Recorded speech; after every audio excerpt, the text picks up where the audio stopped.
వింటున్న ప్రియులారా, ఆరాధన కొరకై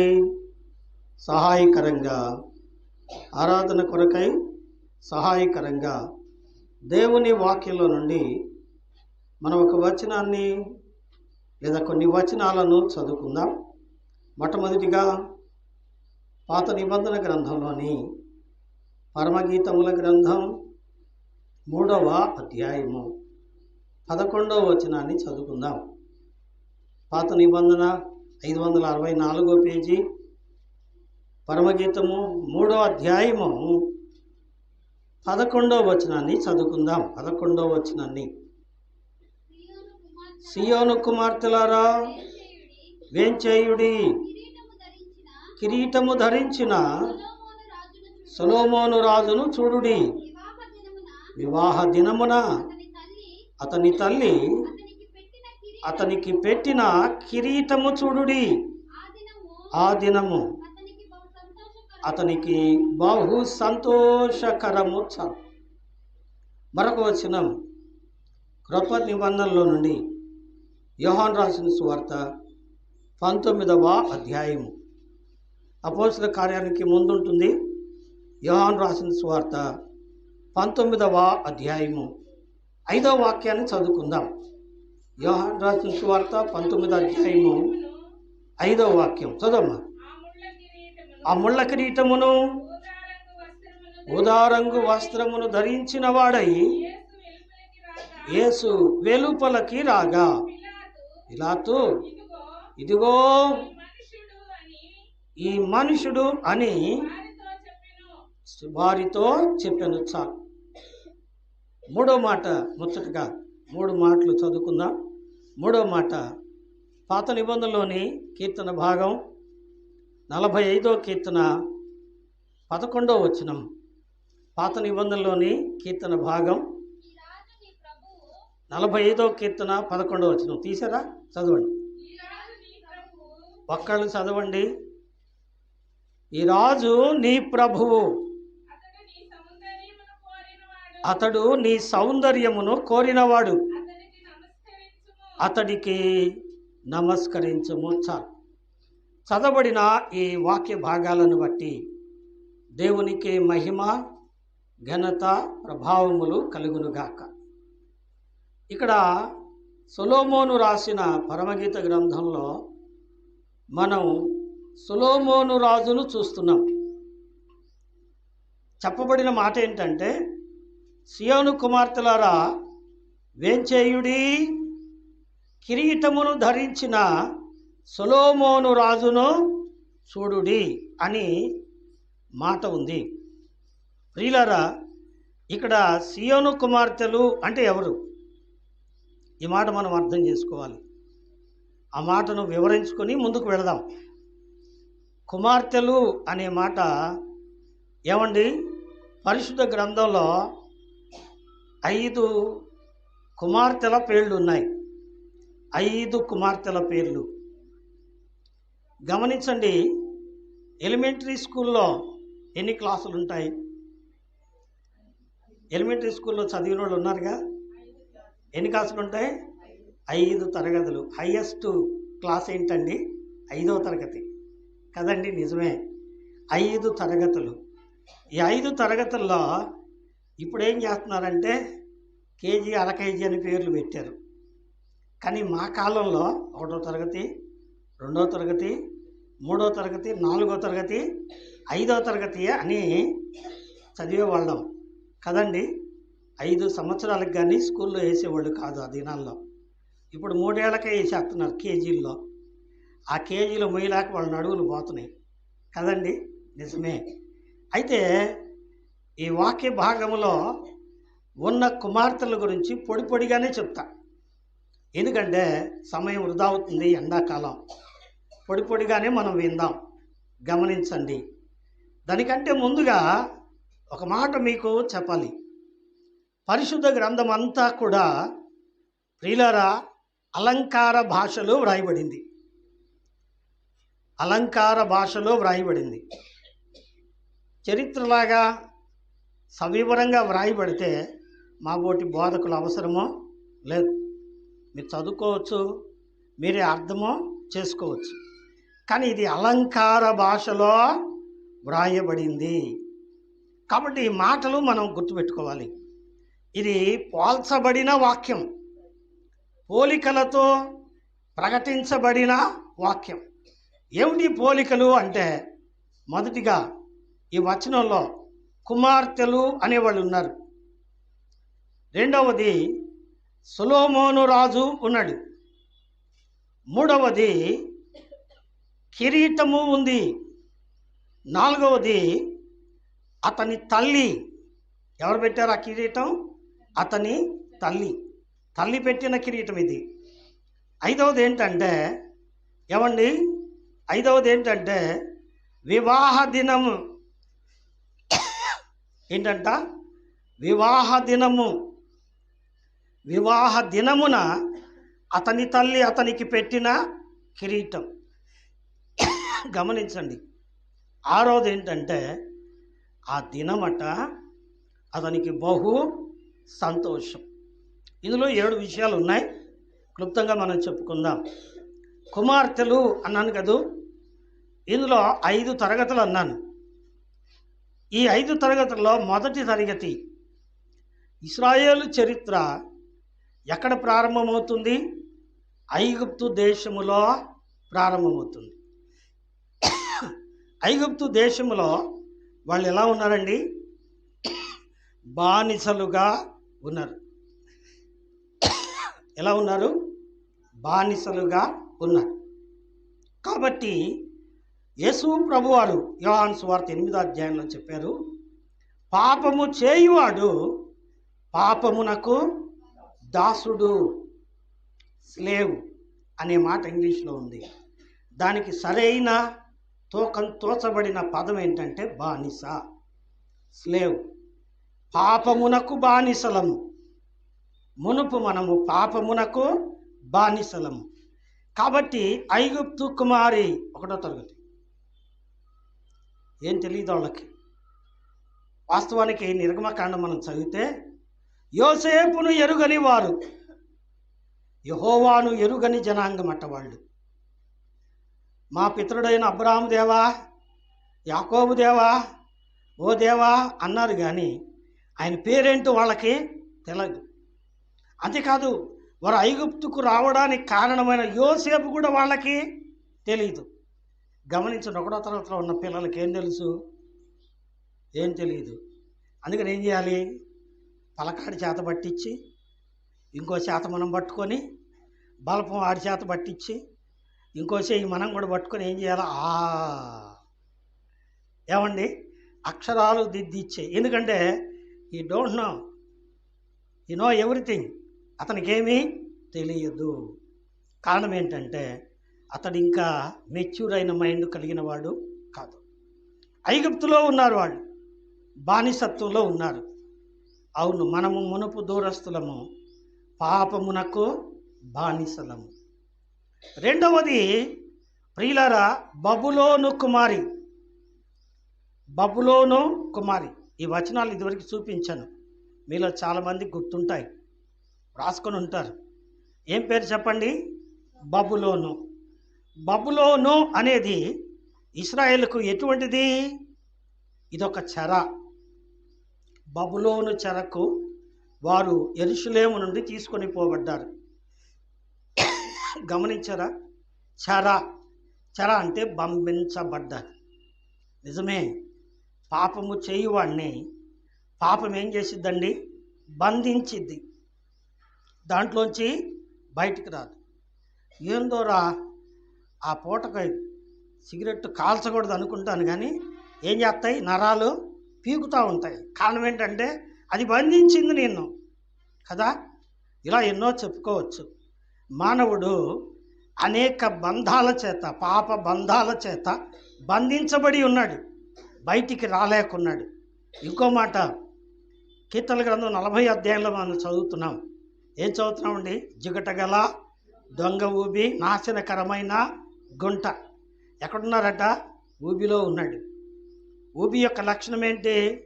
అతన్ని లోపలికి రాకుంటుంది కానీ బయటికి రానియదు.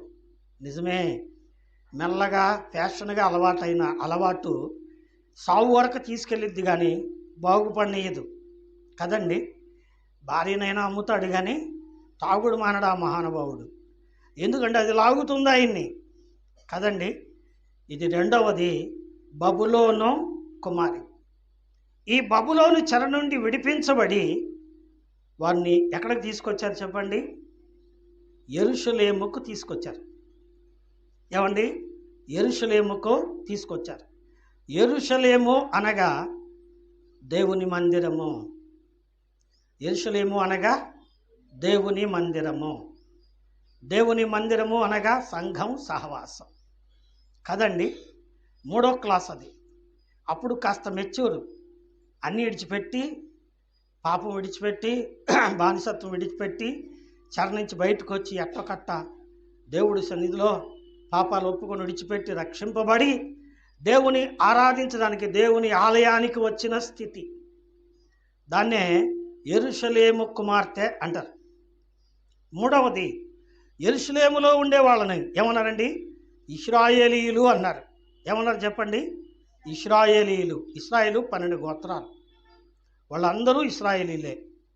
వారిలో యూదా గోత్రం జ్యేష్ఠ గోత్రం. గమనించండి. ఇప్పుడు మనం గమనిస్తే ఇశ్రాయేలు అంటే ఇది మార్చబడిన పేరు, అసలు పేరు కాదు. అసలు పేరేంటో యాకోబు అసలు పేరు. ఆయన పేరేం పేరండి? యాకోబు. యాకోబు అంటే మోసగాడు. ఇశ్రాయేలు అంటే పోరాడి గెలిచినవాడు. ఎక్కడ పోరాడాడు? దేవుని సన్నిధిలో పోరాడాడు. పెనుయేల్లో ఎట్ట పోరాడండి? ఆయన పాదాలు పట్టుకొని ఏడ్చాడంట. ప్రార్థన చేసే విశ్వాసి. గమనించారా? ప్రార్థన చేసే విశ్వాసి. ఏమన్నాడు దేవుడు? యాకోబు నన్ను పోనీయ్యా, నేను వెళ్ళాలి, తెల్లవారుతుంది అన్నాడు. నీవు నన్ను ఆశీర్వదిస్తే తప్ప నేను నిన్ను పోనీను అన్నాడు. అట్లా చేస్తావా అని కోపం వచ్చి తొడగూడు మీద కొట్టాట. తొడగూడు వసలిపోయి తొంట ఊడిపోయినంత బాధగా ఉంది. ఎంత బాధగా ఉన్నా ఒడిచిపెట్టట్లా. అందుకని దేవుడు ఏమన్నాడు? సరే ఇంతకు నీ పేరేంటో చెప్పు అన్నాడు. నా పేరు యాకోబయ్యా అన్నాడు. ఎస్, యథార్థం ఒప్పుకున్నావు. మోసంతో బతికావు ఇంతకాలం. ఇప్పుడు నా పాదాలు పట్టావు కాబట్టి ప్రార్థనలో నన్ను గెలిచావు. అందుకని ఆ పేరుకు అర్థం, అసలు అర్థం అన్నాడు దేవునితో పోరాడి గెలిచినవాడు. ఈ పోరాటం మీకు ఎప్పుడు కన్నా అలవాటు ఉందా? అది ఎంత కష్టమైనా సరే నీవు కన్నా పోరాడితే, దేంతో పోరాడాలి? కన్నీళ్లతో పోరాడాలి. ఎక్కడ పోరాడాలి? దేవుని పాదాల దగ్గర పోరాడాలి. నేను వదలనయ్యా, నా బిడ్డను బాగు చేసేదాకా, నా రోగం తీసేసేదాకా, నా సమస్య తీర్చేదాకా కన్నీరు పిడిచి పట్టుబట్టి పట్టుదలతో ప్రార్థించే విశ్వాసికి సూచన. అదే ఇశ్రాయేలు కుమారి. ఎన్ని తరగతులు అయిపోయినాయి? 4 తరగతులు పాస్ అయ్యాం. ఆఖరి తరగతి ఏంటి చెప్పండి? సియోను కుమారి. సియోను అంటే ఇంగ్లీష్లో ద ప్రజెన్స్ ఆఫ్ గాడ్ అంటారు. సన్నిధి విశ్వాసి. సన్నిధి అంటే అన్నీ వదిలిపెట్టి, ఏమండి నీకు కులం అక్కర్లేదా? నాకు వద్దయ్యా. నీకు జనం అక్కర్లేదా? నాకు వద్దయ్యా. నీకు దేవుడే కావాలా? నాకు దేవుడే కావాలా. ఇంకా మేమేవో అక్కర్లేదా? ఎవరు వద్దు నాకు. ఏమండి నిజమే. అన్నిటినీ విడిచి, ఏమండి నేను వారిని విడిచి కొంచెము దూరము పోగా అని పరమగీత 3వ అధ్యాయంలో ఉంది. అన్నిటినీ విడిచిపెట్టిపోయినప్పుడు ప్రాణప్రియుడు దొరికాడంట. అవును, అన్నీ విడిచి సమస్తమును విడిచిపెట్టి దేవుడే కావాలని దేవుని సన్నిధిలో బ్రతుకుతున్న నిజ విశ్వాసికి సూచన. వీళ్ళే సన్నిధి విశ్వాసులు. ఇంతకు మనం ఏ విశ్వాసులం? ఏ క్లాసులో ఉన్నాం? 1వ తరగతి, 2వ తరగతి, 3వ తరగతి, 4వ తరగతి, 5వ తరగతి? ఇంతకేం తరగతి చదువుతున్నావు నువ్వు? ఏమండి ఏ తరగతి? ఐగుప్తు కుమారివా? బబులోను కుమారివా? యెరూషలేము కుమారివా? ఇశ్రాయేలు కుమారివా? సియోను కుమారివా? అయితే ఈయన అన్నాడు, ఎవరిని వెనక 4 తరగతులను పిలవట్లా, ఏమండి 5వ తరగతి వాళ్ళని పిలుస్తున్నాడు. ఎవరు పిలుస్తున్నాడు? సియోను కుమార్తెలారా వేంచేయుడి, రండమ్మ రమ్మండి రండమ్మ అంటలా, చాలా గౌరవంగా వేంచేయండి. ఈ పదం ఎవరికి ఉపయోగిస్తాం చెప్పండి? పెద్ద గౌరవనీయులైన వ్యక్తి వచ్చినప్పుడు రండి రండి సార్, వేంచేయండి సార్ కదండి, ఎంతో గౌరవం. నిజమే, ప్రభువు తన బిడ్డలను ఏం చేస్తున్నాడు చెప్పండి? గౌరవిస్తున్నాడు, పిలుస్తున్నాడు. పిలిచి ఏమంటున్నాడండి? కిరీటమును ధరించిన సొలొమోను రాజును చూడండి. ఎవరంట ఆయన? కిరీటమును ధరించిన సొలొమోను రాజు. సొలొమోను రాజు అంటే అర్థం మనం ఇదివరకు చెప్పుకున్నాం. మొదటి దినవృత్తాంతములు 22వ అధ్యాయంలో ఏం చెప్పుకున్నామండి? సొలొమోను రాజు అనగా సమాధానపు రాజు. వాస్తవంగా భౌతికమైన దావీదు కుమారుడైన సొలొమోనుకి లేనిదేంది? సమాధానం. దేవుడు అన్నీ ఇచ్చాడు, జ్ఞానం ఇచ్చాడు, ఐశ్వర్యం ఇచ్చాడు, ఏమండి రాజ్యం ఇచ్చాడు. ఎన్ని ఇచ్చినా కానీ అతనిలో ఏం పోలేదు చెప్పండి? స్త్రీకాంక్ష పోల. అందువలన 800 మంది భార్యలను చేసుకున్నట్ట. ఏమండి 1000 మంది ఉపపత్తులను ఏర్పాటు చేసుకున్నట్ట. ఎంత దుర్మార్గం! కారణం ఏంటంటే అతడు భౌతికంగా సమాధానం లేకుండా బ్రతికాడు. ఇంకో మాట చెప్పనండి, అతడు ఇశ్రాయేలు రాజైనప్పటికీ తన భార్యలు అతని మనసు మార్చినందున అతడు విగ్రహాలను నిలిపి యెరూషలేములో దేవ ఆలయములో కట్టించాడు. అన్య దేవత విగ్రహాలతో ఆలయాలు కట్టించాడు. అందుకే అతని కడమ చివరి దశలో సమాధానం లేకుండా పిచ్చోడైపోయాడు. ఏమండి అయితే ఈ మాట ఎవరికి సరిపోయింది? యెషయా గ్రంథం 9వ అధ్యాయం 6వ వచనం, ఆశ్చర్యకరుడు, ఆలోచనకర్త, బలవంతుడైన దేవుడు, నిత్యులకు తండ్రి, సమాధానకర్తయగు అధిపత్యగు అని అతనికి పేరు పెట్టబడును. ఏం పేరంట ఆయన పేరు? సమాధానకర్తయగు అధిపతి, సమాధానపు రాజు. ఇక్కడ సొలొమోన్ అంటే ఎవరండి? యేసు ప్రభువారు. ఈయన ఎవరట? రాజు. ఎవరు చెప్పండి? రాజు. ఎవరి రాజు? 24వ అధ్యాయం మీ తర్వాత చదువుకోండి. కీర్తనల గ్రంథం 8వ వాక్యం 10వ వాక్యం మనం చదువుకుంటే ఈ రాజు ఎవరు? సైన్యములకు అధిపతియగు యెహోవాయే అని వ్రాయబడింది. ఎవరండి ఈ రాజు? యెహోవా, దేవుడే ఈ రాజు. ఈయన ఎవరండి? రాజులకు రాజును ప్రభువులకు ప్రభునై ఉన్నాడు. నిజమే, ఆయన కిరీటం ధరించుకొని నుంచున్నాడు. చూడండి చూడండి, కిరీటము ధరించిన సొలొమోను రాజును చూడండి. ఏంటా ప్రత్యేకత? రాజు అయిన ప్రతి ఒక్కళ్ళు ఏం పెట్టుకుంటారు? కిరీటాలు పెట్టుకుంటారు, వజ్రాలు పెట్టుకుంటారు, బంగారం పెట్టుకుంటారు, ముత్యాలు రత్నాలు పెట్టుకొని కిరీటాలు చేయించుకుంటారు. ఎందుకంటే రాజులకు అధికారం ఉంది కదా. ఇంకా ప్రత్యేకంగా ఆయన కిరీటాన్ని మేము చూసేదేంది? రాజు కదా, మంచి కిరీటం పెట్టుకున్నాడు. లేదు లేదు లేదు లేదు, ఆయన పెట్టుకున్న కిరీటం వేరే. ఏం కిరీటము అంటే అది అతని తల్లి పెట్టిన కిరీటం. అంటే స్పెషల్గా అతనికి ఎవరు పెట్టారండి ఆ కిరీటం? తల్లి పెట్టింది. ఎవరా తల్లి? ఇప్పుడు చదువుకుందాం వాక్యంలో నుంచి. రోమిలికి రాసిన పత్రిక 9వ అధ్యాయము 4వ వాక్యం విందాం, 5వ వాక్యం విందాం. రోమిలికి రాసిన పత్రిక 9వ అధ్యాయము 4, 5 వచనాలు. వీరు ఇశ్రాయేలీలు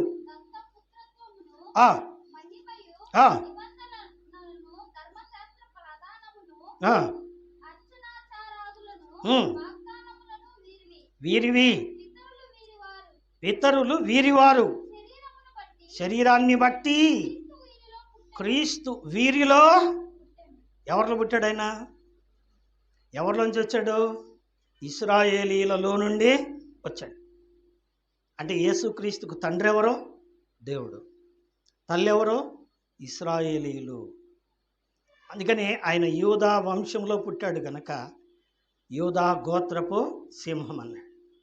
ఇప్పుడు యూదులు లేదా ఇశ్రాయేలీయులు ఆయనకేం పెట్టారంట? కిరీటం పెట్టాడు. ఏమిటా కిరీటం? ఏమిటా కిరీటం? ఇప్పుడు రండి వాక్యం విందాం. మత్తయి రాసిన సువార్త 27వ అధ్యాయము. మత్తయి రాసిన సువార్త 27వ అధ్యాయము 27 నుండి చదువుకుందాం. 27 నుంచి.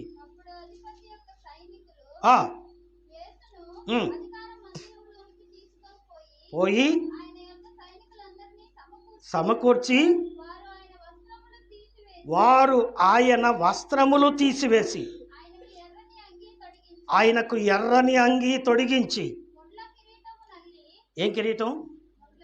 ముండ్ల కిరీటమును అల్లి ఆయన తలకు పెట్టి ఒక రెల్లును ఆయన కుడి చేతిలో పెట్టి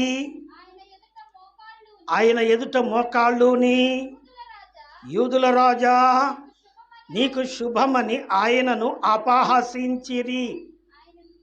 ఏమండి, ఏం పెట్టారు? ముళ్ళ కిరీటం. ఎవరు పెట్టారు? ఇక్కడ కనబడుతుంది సైనికులు, కానీ పెట్టించింది ఎవరు? కొట్టించింది ఎవరు? ఏమండి, నేను ఒక అనుభవాన్ని చూశా. ఏమిటా అనుభవం అంటే, నాకు ఒక మిత్రుడు ఉన్నాడు సేవలో,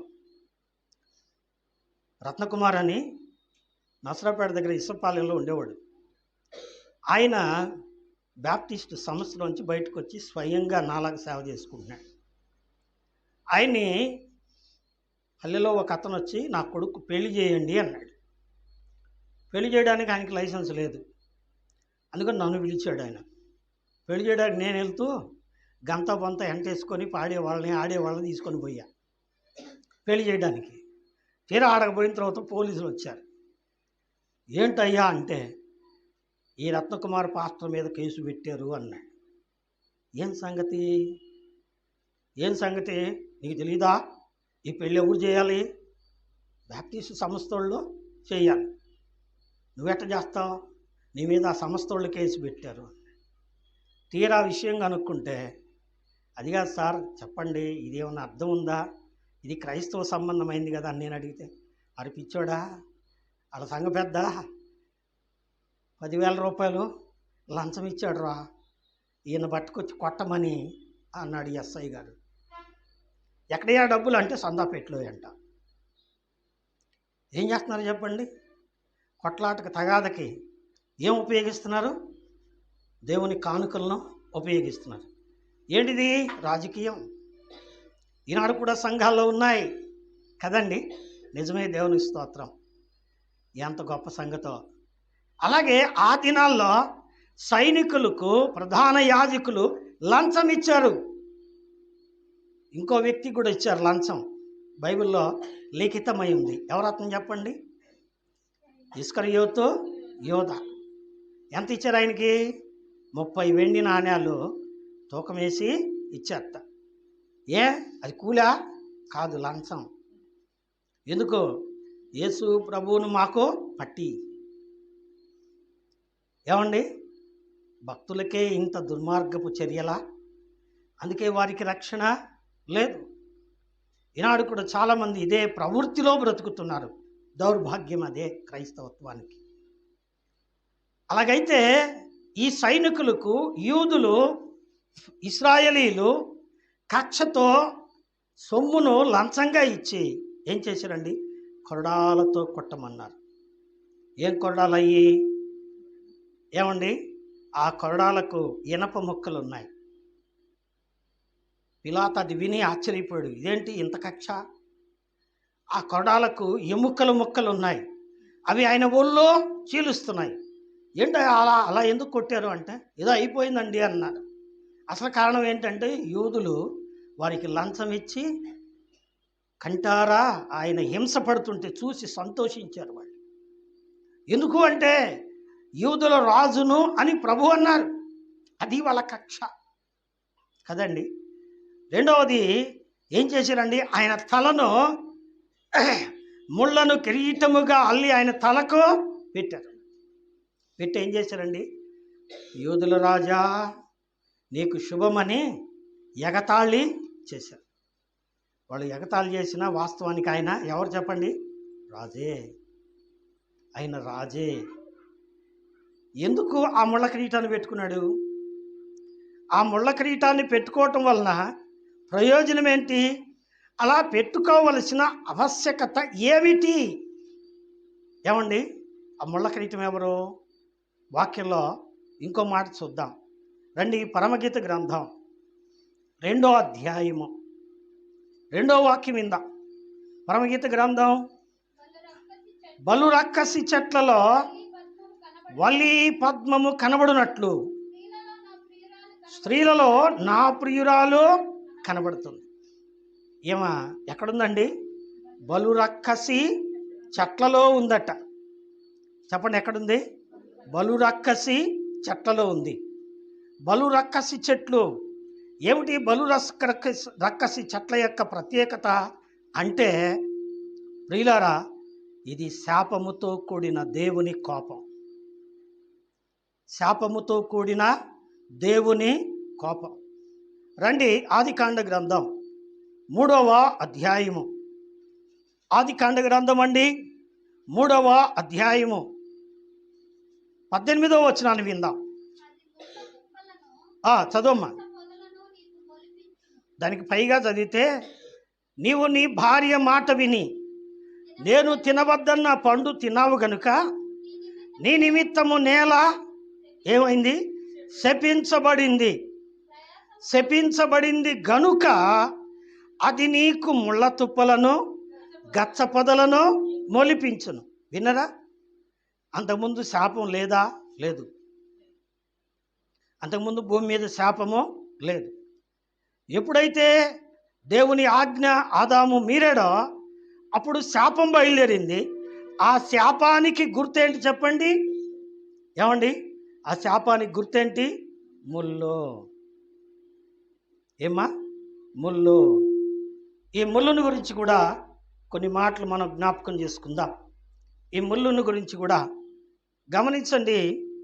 హోషేయ గ్రంథం 13వ అధ్యాయము 14వ వచనం. హోషేయ గ్రంథం త్వరగా 13వ అధ్యాయము 14వ వచనం చదవమ్మా. హోషేయి గ్రంథం, దానియేలు తర్వాత ఉంటుంది. అయినను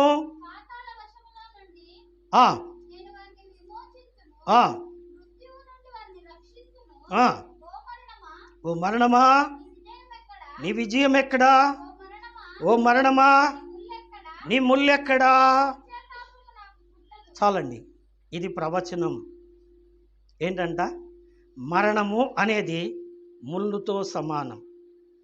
అందుకనే నీవు మన్నే గనక మన్నైపోదువు, మరణమైపోదువు అన్నాడు. మరణం ఎప్పుడు మొదలైంది?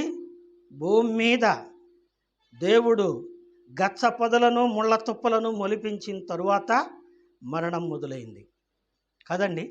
మరణము మొదలైంది. ఇప్పుడు రండి, కొరింథీయులకు రాసిన మొదటి పత్రిక 15వ అధ్యాయము. కొరింథీయులకు రాసిన మొదటి పత్రిక 15వ అధ్యాయము 55వ వచనం విందాం. 55వ వచనం. ఓ మరణమా నీ విజయం ఎక్కడా?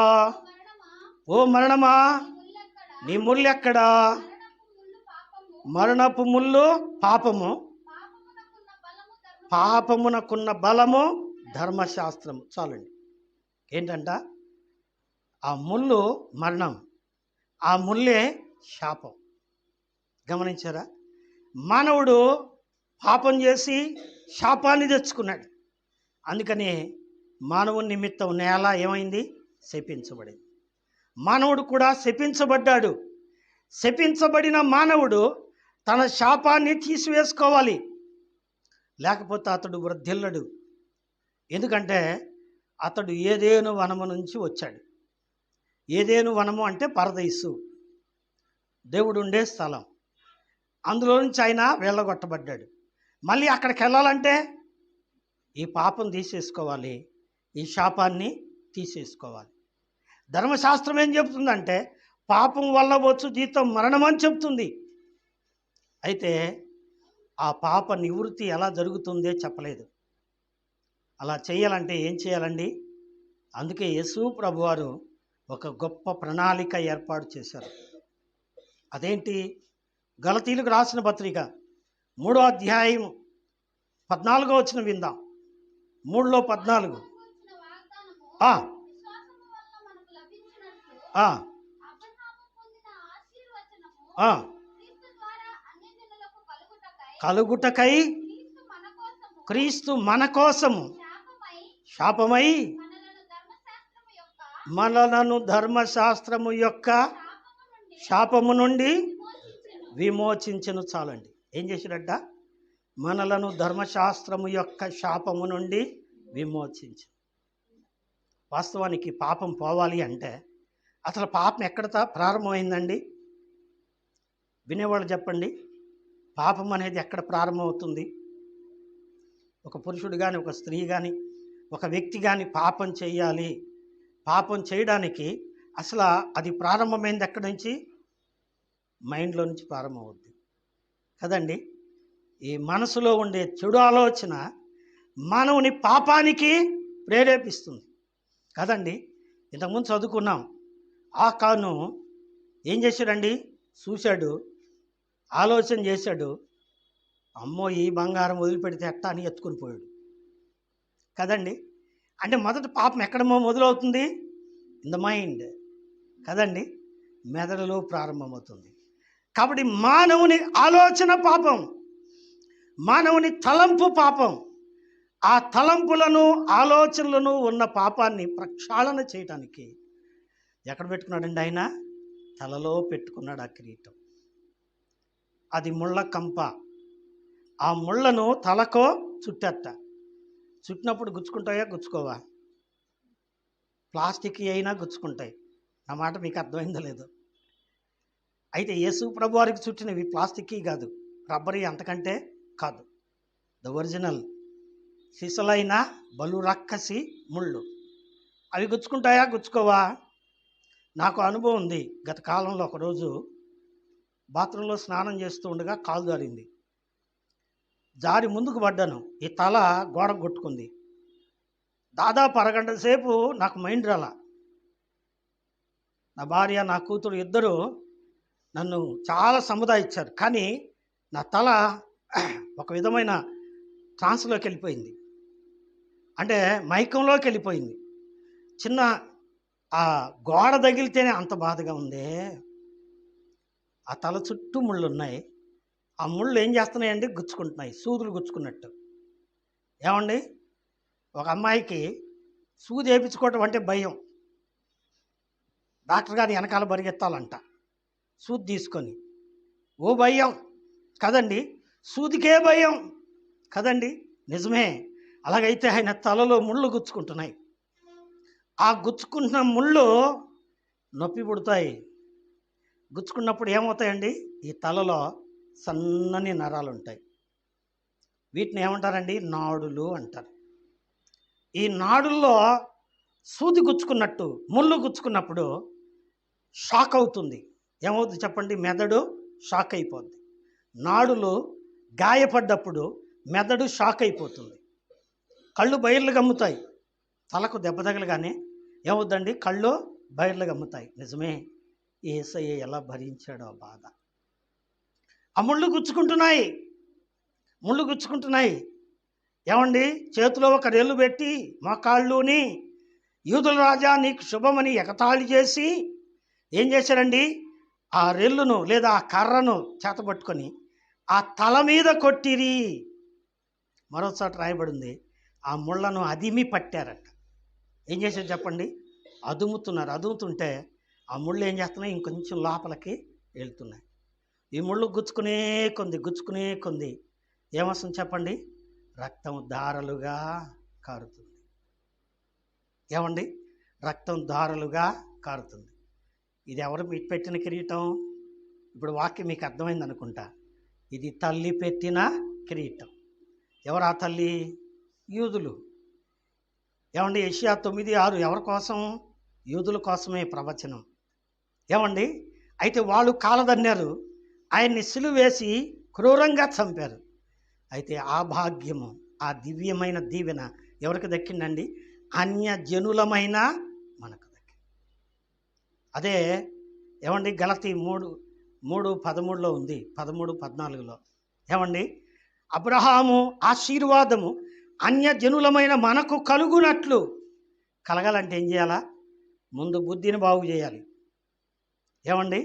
మన బుద్ధిని బాగు చేయాలి, మన ఆలోచనలను సరిదిద్దాలి. అందుకని ఆయన తలను ముండ్ల కిరీటం పెట్టుకున్నాడు, గాయాలు చేసుకున్నాడు, రక్తం కారుతుంది, ధారలుగా రక్తం కారుతూ ఉంటే ఆయన ఎంత బాధపడుతూ ఉంటాడో. ముళ్ళు లోపలకు గుచ్చుకుంటున్నాయి, రక్తం కారుతూ ఉంది. జాలేసింది పిలాతుకు. ఎవరికేసిందండి? పిలాతుకు. వాస్తవానికి ఎవరికి జాలేయాలి? యూదులకు జాలేయాలి. ఎందుకంటే యూదులకు ధర్మశాస్త్రం తెలుసు, యూదులకు దేవుడు తెలుసు. కానీ యూదులకు జాలేయలేదు, కానీ పిలాతుకు జాలేసి అన్నాడు, ఈ మనిషిని చూడండి అయ్యా, ఒక్కసారి చూడండి. ఏమన్నాడు? See this man. ఎందుకు ఈయన ఇలా అయిపోయాడు? రక్తం ధారలుగా కారుతున్నాడు, ఆ ముళ్ళు ఆయన తలలో ఎందుకు గుచ్చుకున్నాయి? ఎందుకు? ఎవరి కోసం? ఏమండి?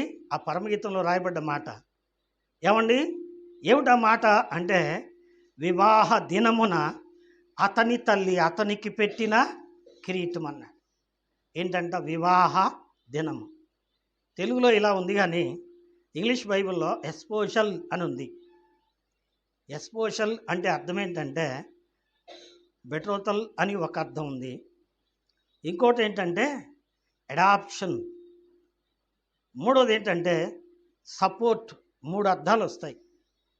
వెడ్డింగ్ అని రాదు వాస్తవానికి. అక్కడ అర్థం ఏంటంటే వివాహ సంబంధమైన ఒప్పందం. ఎప్పుడు చేస్తారు చెప్పండి ఇది? ఇప్పుడు మరీ చాలామందికి ఇది ఒక ఎర్రైపోయింది. పెళ్ళికి ముందు ఏం చేయాలంట? ఏమ్మా ఏం చేయాలా? ఎవరు చేయించుకోలేదా? నిశ్చితార్థం చేయాలా. నిశ్చితార్థం చేస్తే కానీ, ఫోటోలు దిగితే కానీ, అందరూ చూస్తే కానీ గొప్పగా ఉండదు కదండి. ఏమిటి ఈ నిశ్చితార్థం యొక్క తత్వం అంటే, ఇది ఒప్పందం. నిశ్చితార్థంలో ఒప్పుకున్న వారు వివాహం వరకు నమ్మకంగా ఉండాలి. ఇది క్రైస్తవ సిద్ధాంతం. ఇందులో చాలా మర్మం ఉంది, చెప్పుకుందాం కదండి. అందుకని దీన్ని నిశ్చితార్థం అన్నారు. ఇప్పుడు ఇంకో మాట కూడా జ్ఞాపకం చేస్తాను. 2 కొరింథీ 11:2 తర్వాత చదువుకోండి. ఏమండి? క్రీస్తుకు ఒకడే పురుషునికి, అనగా క్రీస్తుకు మిమ్మును ప్రదానము చేసి తిని అన్నాడు. ఇప్పుడు సంఘం ఏం చెప్పండి? క్రీస్తుకు ప్రదానము చేయబడిన కన్యక. సంఘం అంటే ఎవరు? ఎరికలోళ్ళ, యానదాళ్ళ, డొక్కలోళ్ళ, బుడబొక్కలోళ్ళ, వాళ్ళందరికీ సంఘాలు ఉన్నాయి. సంఘం లేని మనకే. ఏమండి? ఎరికల సంఘం ఉంది, యానాద సంఘం ఉంది, డొక్కల సంఘం, బుడబొక్కల సంఘం. ఏమండి? చాలా సంఘాలు ఉన్నాయి. వాళ్ళకి అదంటే ఎంత గౌరవమో. ఏమండి? మనకు గౌరవం లేని వాళ్ళం. ఏమండి? వాస్తవమే. ఏమిటా సంఘం? క్రీస్తు తన స్వరక్తమిచ్చి సంపాదించిన సంఘం. ఆయన రక్తాన్ని ధారగా పోసి కడుక్కున్నాడు. ఎఫెసీ 5:27 ప్రకారం. ఏమండి? క్రీస్తు కూడా సంఘమును ప్రేమించి, అది కళంకమైనను, ముడతైనను, మచ్చైనను, డాగైనను, అతిది మరి ఏదైనను ఉండకూడదని దానికోసం తను తాను సమర్పించుకొని వాక్యమును ఉదకముతో దానిని పవిత్ర పరచుకొనెన్నో. ఏమండి? సిద్ధపరచుకుంటారు, మాట్లాడుకొని, అమ్మాయి అబ్బాయి చూసుకొని ఓకే అనుకొని ఏం పెట్టారు చెప్పండి? ఏం పెడతారు? ఏమండి? వివాహ సంబంధమైన గుర్తు పెడతారు. ఏమండి? గుర్తు పెడతారు. ఎందుకో? ఈ అమ్మాయి మా అమ్మాయి, ఈ అబ్బాయి మా అబ్బాయి కదండి. ఒకరినొకరు గుర్తు పెట్టుకుంటారు. ఇక ఆ రోజు సెటిల్మెంట్, ఒప్పందం కుదిరినట్టు కదండి. నిజమే. క్రీస్తుకు ఆయన సంఘానికి ఒప్పందం ఎక్కడ కుదిరింది? ఆది మానవుడైన ఆదాము పక్కను గాయం చేసిన దేవుడు హవ్వను సృజించాడు. రెండవ ఆదామైన యేసుక్రీస్తు కల్వరి శిలువలో వేలాడుతూ ఉన్నప్పుడు సైనికుడు ప్రక్కలో ఈటుతో పొడిచినప్పుడు కారిన రక్తములో నుంచి వచ్చింది సంఘం. ఏంటండి? దేవుడు తన స్వరక్తం ఇచ్చి సంపాదించుకున్న సంఘం. ప్రకటన 1:6 ఉంది. ఆయన తన రక్తం వల్ల మన పాపముల నుండి మనల్ని కడిగేను, విమోచించెను. విమోచించి ఏం చేశాడంట? ప్రధానము చేసుకున్నాడు. ఇది ప్రధానపు సమయమున తల్లి పెట్టిన కిరీటం. ఎప్పుడు జరిగింది ప్రధానం? కల్వరి కొండ మీద సిలువలో ప్రధానం జరిగింది. సిలువలో మన కొరకు ఆయన ప్రాణం అర్పించి తన ప్రాణాన్ని దారబోసి ఆ ప్రియురాల్ని సంపాదించుకున్నాడు. తన రక్తాన్ని దారబోసి సంపాదించుకున్నాడు కదండి. నిజమే, దేవునికి స్తోత్రం. అది ప్రధాన సమయం. ఆ సమయంలోనట అతనికి బహు సంతోషం. ఇప్పుడు ఇంకో మాట చదివి ముగించుకుందాం. యెషయా గ్రంథం 53వ అధ్యాయం 10వ వాక్యం. యెషయా గ్రంథం 53వ అధ్యాయం 10వ వాక్యం ముగింపు మాట చదవమ్మా. 53లో 10. అతనిని నలుగగొట్టుటకు యెహోవాకు ఇష్టమాయెను. చదవమ్మా. ఆయన అతనికి వ్యాధి కలుగజేశాను. చదువు. అపరాధ పరిహారార్థ బలిగా అప్పగించుకొని. చదువు.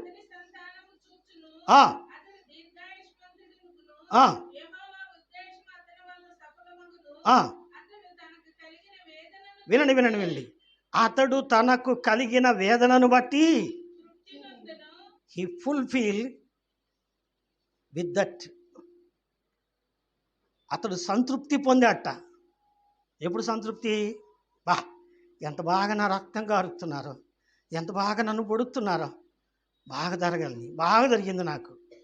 ఏమండి అనే కదా దాని అర్థం కదండి. ఎందుకు ఆ తృప్తి? కారణం ఏంటంటే పాపులైన వారిని, ఏమండి బలు రక్కసి చెట్ల వంటి బ్రతుకు కలిగిన వారిని వల్లి పద్మంగా మార్చుకొని తన ప్రియ సంఘముగా చేసుకున్నటకు ఆయన ఆ శ్రమ అనుభవించి సంతోషపడ్డాడంట. ఎందుకు ఆ సంతోషం? ఇప్పుడు ఇంకో వచనం కూడా చదవాలి, సమయం లేదు. యెషయా గ్రంథం 62వ అధ్యాయం గుర్తుపెట్టుకోండి. అక్కడ ఉంది, పెళ్లి కుమారుడు పెళ్లి కూతురిని చూచి ఏం చేస్తాడట? ఏమండి ఈ పిల్ల ఆడ దొరికిందిరా నాయన, నాకు ఈ కర్రీ మొహం ఆడ దొరికిందిరా నాయన అంటాడా?